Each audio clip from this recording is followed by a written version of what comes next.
وقال الذين كفروا إن هذا إلا إفك افتراه وقال الذين كفروا إن هذا إلا إفك افتراه وأعانه عليه قوم آخرون فقد جاءوا ظلما وزورا وقالوا أساطير الأولين اكتتبها فهي تملى عليه بكرة وأصيلا قل أنزله الذي يعلم السر في السماوات والأرض إنه كان غفورا رحيما وقالوا ما لهذا الرسول يأكل الطعام ويمشي في الأسواق لولا أنزل إليه ملك فيكون معه نذيرا أو يلقى إليه كنز أو تكون له جنة يأكل منها وقال الظالمون إن تتبعون إلا رجلا مسحورا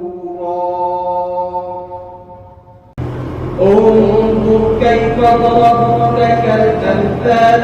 فضلوا فلا يستطيعون سبيلا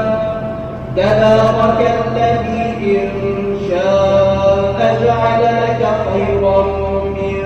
ذلك جنات تجري من تحتها الأنهار ويجعل لك قصورا بل كذبوا بالساعة وأعتدنا لمن كذب بالساعة سعيرا إذا رأتهم من مكان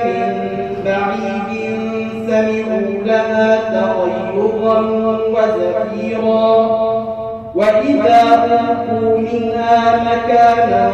ضيقا مقرنين دعوا هنالك ثبورا لا تدعوا اليوم ثبورا واحدا وادعوا ثبورا كثيرا قل أذلك خير أم جنة الخلد التي وعد المتقون كانت لهم جزاء ومصيرا لهم فيها ما يشاءون خالدين كان على ربك وعدا مسئولا